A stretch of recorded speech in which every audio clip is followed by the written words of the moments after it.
आवाज देकर आता है। कभी कभी आपको लगता होगा रात को सोते समय या दिन में जब भी कि जैसे बाहर से किसी ने आवाज लगाई, कोई बोला, और आप सोते सोते हाँ बाहर देखते हैं तो कोई नहीं होता, नहीं होता ना।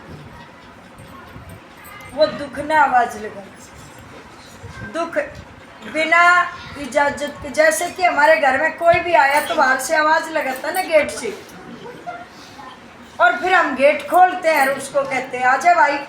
तो हम जब भी बाहर गए आवाज आई, कभी कभी तो गेट भी खोल कर देखते हैं तो कोई नहीं होता, तो हमने उसका आगमन कर दिया आजा। इसीलिए कहते हैं रात को 12 से 3 के बीच में अगर आवाज आ जाए तो गेट नहीं खोलना चाहिए, दुख का प्रवेश हो जाता है।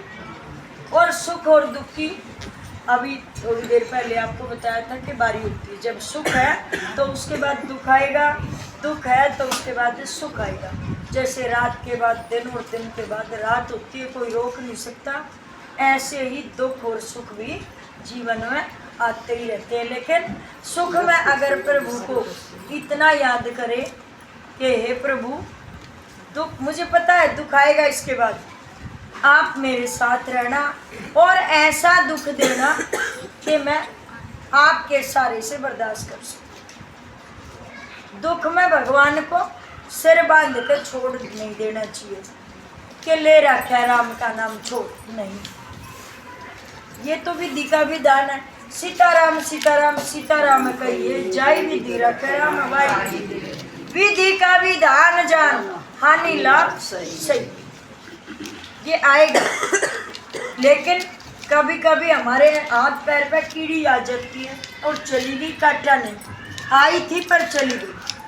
कभी कभी चढ़ता ही बुड़का भर ले। तो ऐसे ही भगवान के नाम ही हमारे दुख में नैया बन के साथ रहता है, जो हमें पार तार देता है। तो दोनों भाइयों में बड़ा प्रेम था, सुग्रीव और वाली में। अब काफी दिन से सुख चल रहा था। अब एक आवाज आई कि भाई बाली तेरे में हिम्मत है तो आजा मेरे से लड़ ले। अब बाली तो मस्ती से बैठा था अपनी गद्दी पे, कहने लगा कैसी आवाज आई, कोई मेरे को बुला रहा है।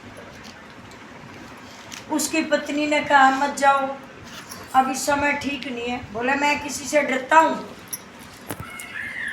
जब बहुत दिन सुख हो जाता है ना इंसान के जीवन में, या धन माया का बहुत दिन से हाथ में बढ़िया चल रहा है, या बच्चे सही है, तो घमंड पैदा हो जाता है।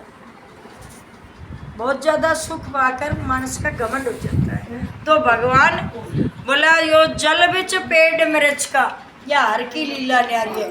घमंड करे चांद सूरज ने, कहने ने आके तोड़ो।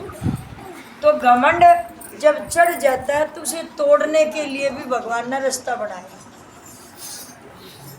घमंड करा सुंदर काया का, बीमारी ना आके तोड़ा।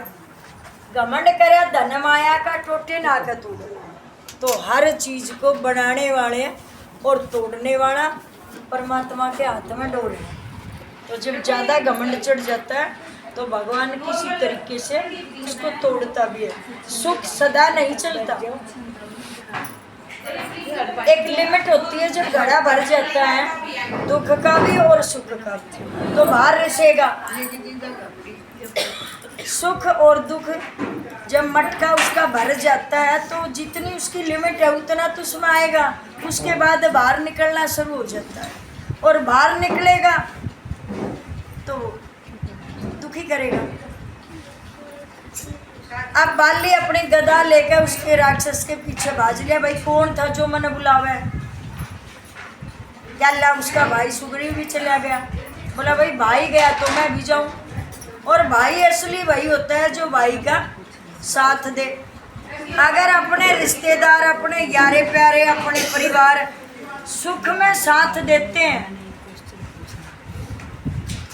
सुख में साथ देते हैं, तो परिवार, रिश्तेदार, यारे प्यारे साथ होने से सुख दुगना हो जाता है, सुख डबल हो जाता है। और अगर दुख में अपने यारे प्यारे परिवार साथ दे तो दुख आधा हो जाता है। अगर अपनों का साथ दुख में मिल जाए तो दुख आधा घट जाता है, आधा हो जाता है। सुख में साथ दे तो डबल हो जाता है। अपने वही होते हैं जो सुख और दुख में साथ दें। सिर्फ कहने कहने से अपनापन नहीं होता, उसमें कर्म भी करना पड़ता है, वही अपना होता है। अब भाई भी गैल हो लिया, गए एक गुफा में बढ़ गए। बाली कहने लगा सुग्रीव से, बाली कहने लगे सुग्रीव से कि भाई तू बाहर खड़ा हो जा, मैं भीतर जाऊं, मैं इस तरह लड़ाई करूं, और तू बाहर से किसी को मत आने देना, और किसी को। बोला ठीक है। बोला बाहर से किसी को मत आने देना। सुग्रीव बाहर खड़ा हो गया, बाली अंदर चले गए, दोनों की लड़ाई होगी। 15 दिन बीत गए, ना राक्षस बाहर आवे ना बाली बाहर आवे। तो एक खून की धार आई अंदर से। सुग्रीव ने सोचा शायद बाली मर गया, नहीं तो अब तक आ लेता। अब सुग्रीव ने सोचा वो राक्षस इतना ताकतवर है कि मेरे भाई को मार दिया तो मने भी मारेगा। सुग्रीव ने एक बड़ा सा पत्थर लिया और उस गेट के, गुफा के गेट के आगे लगा कर आ गया कि जब तक ही ना हटाओगा इतने मैं गांव में भाज लूंगा, किष्किंधा नगरी में पहुंच जाऊंगा। जैसे ही घर आया, आके कहने लगा भाई बाली तो मर गया। अब बड़े बड़े समझदार भी थे नगरी में, कहने लगा भाई सुन्नी गद्दी